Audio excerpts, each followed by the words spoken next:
In this video, I will be going over the 5 stages of grief. Hello, my name is Bridget. I'm a nurse practitioner, and I also have a master's degree in nursing education. Before we start, it's important to note that grief is non-linear. I always like to make the distinction that there's textbook world and then there's actually reality, and reality doesn't always match the textbook because as humans, we're complex. So grief is non-linear. Not all individuals experience each of these stages in response to a loss, nor do they always experience them in this order. Some individuals' grieving behaviors may fluctuate and even overlap among the stages. If you don't have the time to listen to me, you can always purchase this PowerPoint on Etsy. My storefront is Nursing with Prof B. You can also become a Patreon member and download the digital file. I do recommend that if you do purchase it, that you also listen to the lecture, because the more ways that you can absorb this information, more different methodologies, for example, visual and audio, easier it will be to remember it. This lecture is geared more towards mental health nursing students or nursing students, but if you are learning this, for example, in your psychology class, then it is also applicable. So, what is the definition of grief? Grief is a subjective state of emotional, physical, and social responses to the loss of a valued entity.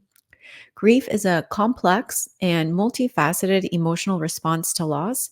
It is a natural and universal human experience that can be triggered by various types of loss, not just death.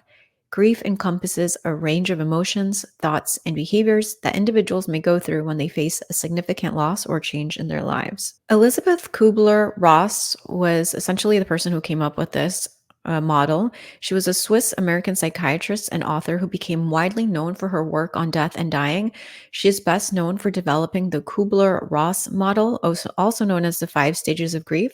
Elisabeth Kübler-Ross began her work in the 1960s, and her observations and interviews with terminally ill patients led to the identification of the 5 stages of grief, which are denial, anger, bargaining, depression, and acceptance. These stages were outlined in her influential book on death and dying, published in 1969. And here's a little mnemonic. Keep in mind that DA repeats. But the first one is denial. Think of if someone is terminally ill and they get a diagnosis that, they have cancer, stage 4, their first reaction might be, that's impossible, there's no way. The next stage is anger, and that's why I put that man screaming. People might get mad, for example, at God. Why me? Why me over others? So that is the second stage.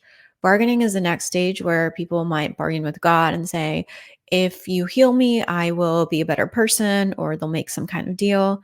The fourth stage is depression, where individuals may feel helpless and hopeless. And then the last stage is acceptance.